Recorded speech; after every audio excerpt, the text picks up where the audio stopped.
Quel signal les patriotes ont voulu envoyer à Paris en recevant Jean-Luc Mélenchon, un des leaders de l'opposition française?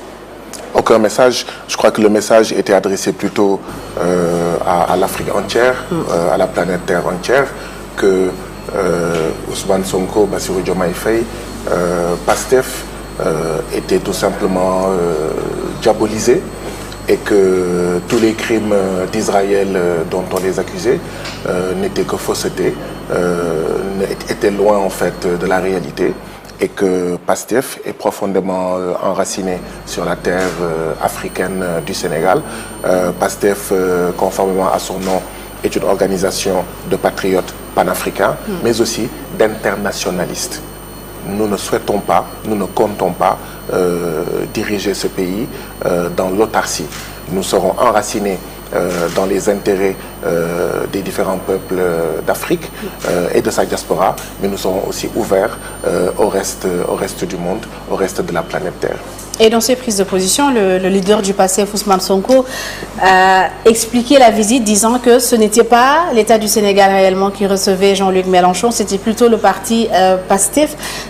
Était-ce une façon un tout petit peu de rassurer Emmanuel Macron en recevant Jean-Luc Mélenchon, en faisant la part des choses? Ce n'est pas le Sénégal, ce n'est pas une délégation officielle de l'État du Sénégal, mais plutôt une délégation officielle du parti PASTEF. Nous n'avons pas à rassurer ou à ne pas rassurer le président de la France. Ce que nous devons rassurer, c'est le peuple sénégalais, c'est les différents peuples africains. C'est à ceux-là, c'est à ces peuples-là, c'est à ces hommes et ces femmes africains et de sa diaspora que nous devons en fait des engagements, que nous devons de les rassurer. Mais nous n'avons pas à rassurer en fait le président Emmanuel Macron. C'est tout simplement qu'entre le parti PASTEF et la France insoumise, il y a une relation qui ne date pas d'aujourd'hui. Vous avez tous été témoins des nombreux messages de soutien, des nombreuses prises de position de la France insoumise en rapport avec la situation au Sénégal, en rapport avec la chasse à l'homme, la traque, la persécution dont les membres de PASTEF, à commencer par notre président, je veux nommer le président Ousmane Sonko, actuel Premier ministre du Sénégal, dont nous tous, nous avons été victimes. Donc, c'est cette relation entre deux organisations, l'une africaine du Sénégal, PASTEF, l'autre française, la France insoumise. C'est cette relation qui s'est poursuivie à travers notamment la conférence qui a eu lieu il y a quelques heures, il y a quelques jours, dans un amphithéâtre de l'université Cheikh Anta Diop de Dakar. Alors, Ousmane Sonko a également annoncé des tournées de responsables du parti PASTEF dans la sous-région, notamment en Guinée-Conakry, au Mali, au Burkina Faso et au Niger, qui sont tous suspendus par la CEDEAO en raison de la prise de pouvoir de la junte militaire. Quelle est votre opinion sur la visite des leaders de votre parti dans les pays de l'AES dirigés par des juntes militaires? En fin 2021, j'ai eu la chance d'avoir une conversation avec l'actuel Premier ministre du Sénégal, Ousmane Sonko, président de mon parti PASTEF. Et à l'époque déjà, il n'était pas sûr d'être candidat aux élections locales à Ziguinchor. Et il m'expliquait qu'il ne souhaitait pas être candidat parce qu'il n'aurait pas le temps de diriger la mairie de Ziguinchor, parce qu'il estimait, il pensait à l'époque, fin 2021, que entre fin 2021 et février 2024, il devait faire plusieurs fois le tour du Sénégal et plusieurs fois le tour du monde. Et donc le tour de l'Afrique nécessairement, pour aller à la rencontre des Sénégalais, mais aller à la rencontre des Africains et des autres humains, des autres êtres humains de la planète Terre. Et donc ce projet-là a été empêché, rappelez-vous, le président Macky Sall nous a empêché de faire notre Nemmeeku Tour ici au Sénégal. Il a également empêché le président de PASTEF, Ousmane Sonko, de faire le tour de l'Afrique et le tour de la planète.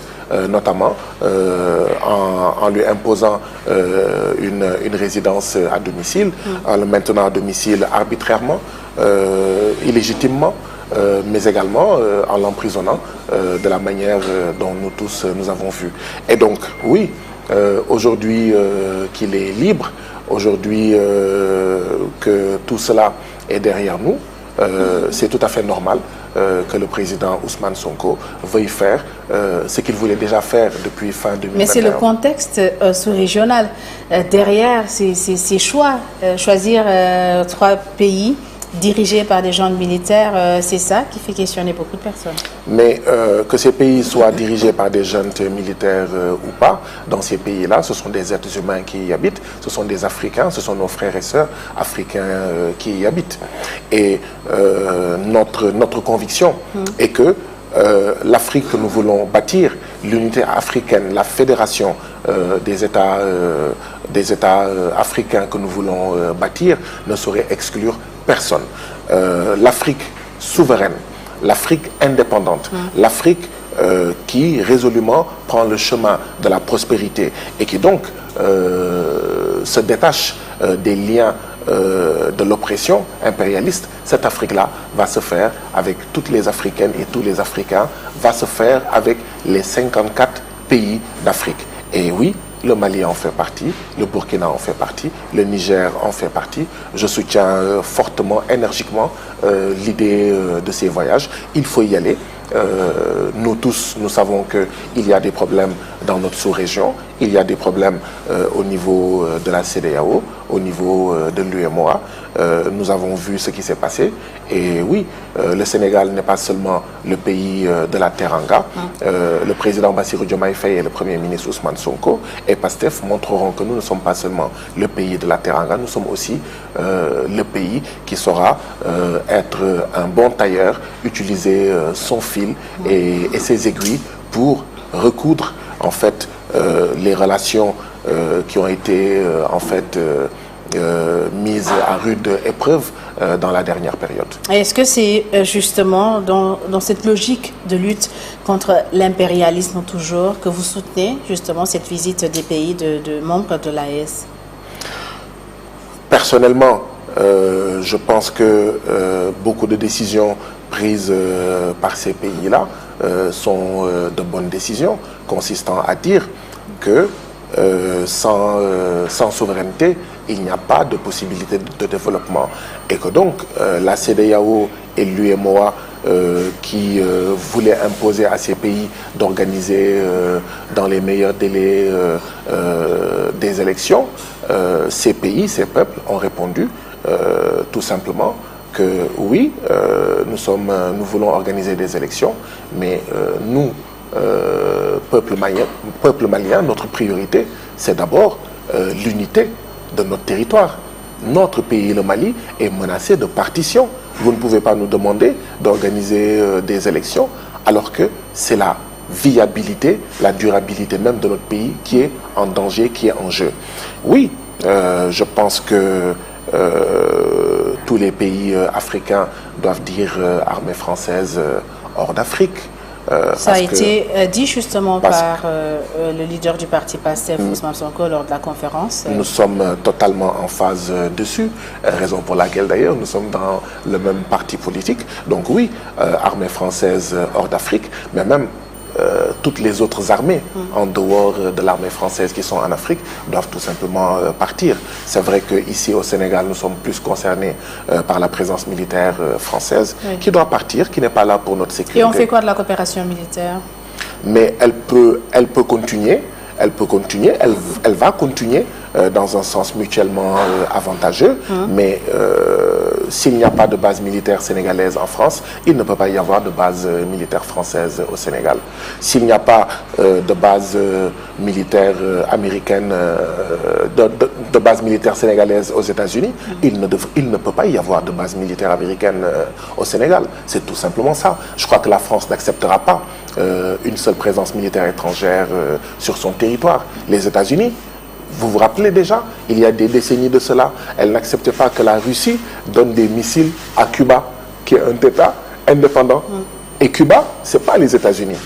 Donc, je crois que tout le monde doit pouvoir comprendre que le Sénégal, que l'Afrique ne veuille pas de présence militaire étrangère, ne veuille pas tout simplement utiliser une monnaie, le franc CFA, qui est en fait une monnaie au service de la France. Qui est en Alors, quand le président Ousmane Sonko dit qu'il est pour une sortie progressive du franc CFA, est-ce que vous le comprenez?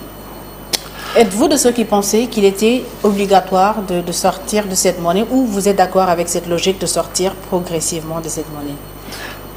Dans les semaines et dans les mois à venir, certainement, le président de la République et le gouvernement du Sénégal vont dire aux Sénégalais ce qu'ils entendent faire de manière concrète sur la question du franc CFA. Mais ce qui est important et constant, que ce soit avant le 24 mars, que ce soit après le 24 mars 2024, aujourd'hui, c'est que ce franc CFA-là, c'est un instrument de domination et d'oppression de tous les pays, de tous les peuples qui l'ont en partage, que ce soit les 8 pays d'Afrique de l'Ouest, les 6 d'Afrique centrale, ainsi que les Comores. C'est aussi simple que ça.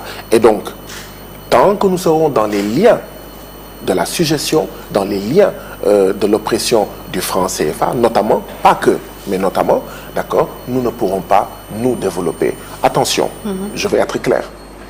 Ce que nous disons, c'est pas que une monnaie souveraine nous permet de sortir du sous-développement, d'atteindre la prospérité.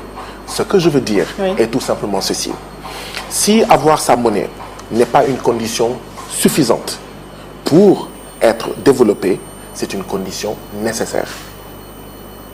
Mais dans ce cas, Guy Marius Sagna, le débat sur le franc CFA tel que vous le voyez, vous le comprenez, est-ce qu'il n'est pas plus émotionnel que technique?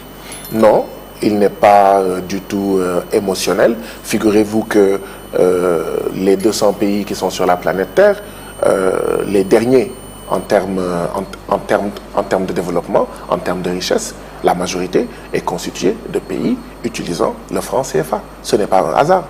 Ce n'est pas un hasard. Donc ça, ce n'est pas de l'émotion. Une des raisons, pas la seule, une des raisons pour lesquelles le Sénégal, le Mali, le Cameroun, les Comores, le Burkina, la Côte d'Ivoire, etc., en sont à ce niveau-là, c'est aussi parce qu'il y a le franc CFA. Parce que tout simplement, nous avons maintenu des relations néo-coloniales qui font que ce sont les intérêts d'autres puissances, les intérêts des multinationales, les intérêts des capitalistes au niveau international qui sont mis en avant, et pas les intérêts de nous Africains, pas les intérêts de nous Sénégalais, pour parler et revenir à notre pays. Donc ce n'est pas de l'émotion, c'est de la tragédie.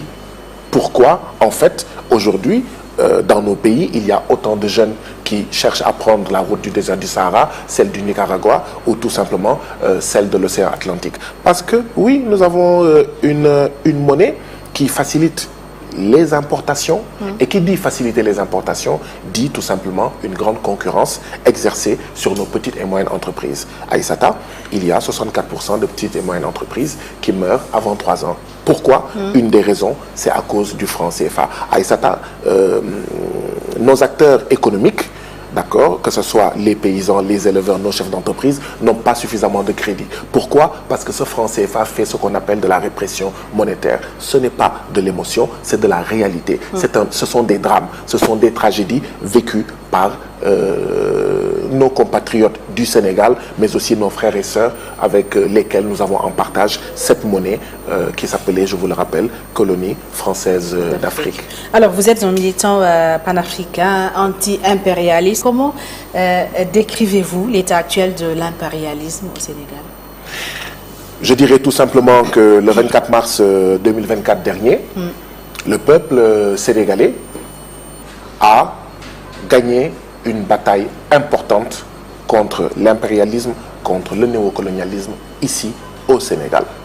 Et donc, au palais présidentiel du Sénégal, il y avait le représentant de l'impérialisme, il y avait le représentant du néocolonialisme, particulièrement de l'impérialisme français, à savoir le président Macky Sall. Le peuple sénégalais a réussi le coup de maître de dire « nous ne voulons plus d'un gouverneur sénégalais au niveau du palais présidentiel. Nous voulons un véritable président de la République et non tout simplement quelqu'un qui dirige le conseil d'administration des intérêts de l'Union européenne, des intérêts du CAC 40 mais français, etc.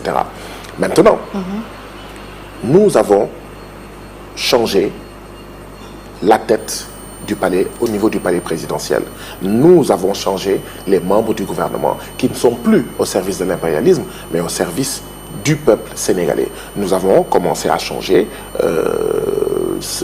les personnes qui sont à la tête des directions. Mais le néocolonialisme est encore là.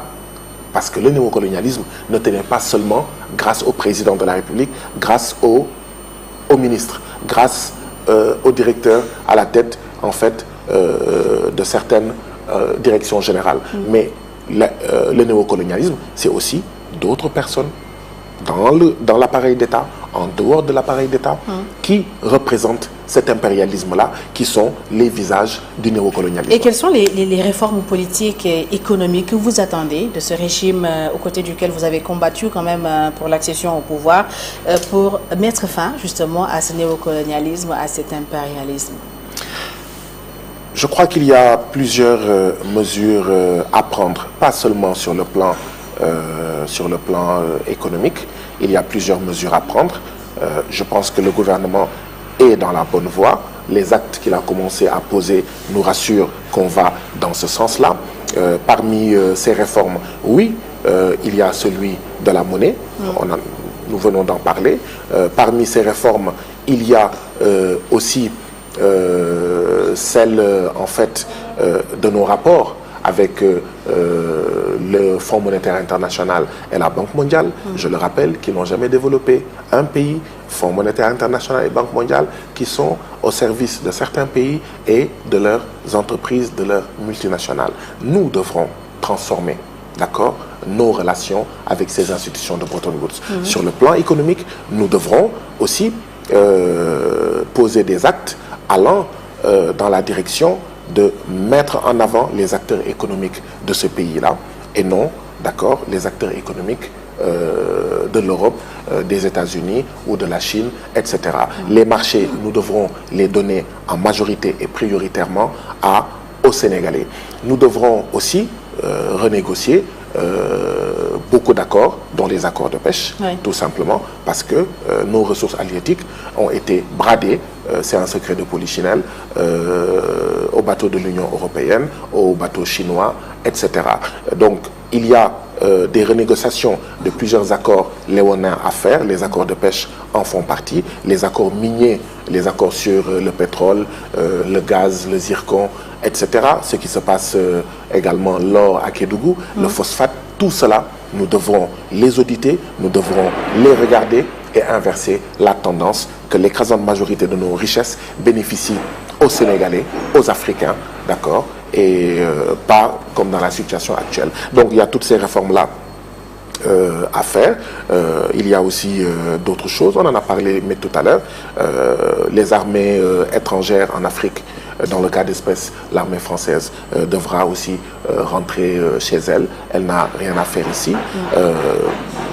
Si vous vous rappelez également le programme de PASTEF, nous avons dit que nous allions aussi mettre en avant les langues nationales. Parce que un pays, d'accord, pour être aussi souverain, pour édifier un nouveau type de citoyen, il faut que ces citoyens-là soient fiers d'eux-mêmes. Et aucun citoyen ne peut être fier si, en fait, il ne s'exprime officiellement dans la langue de l'ancien colonisateur. Alors, donc, voilà, en fait, un ensemble de choses, sans être exhaustif, que nous devrons faire, que nous allons faire.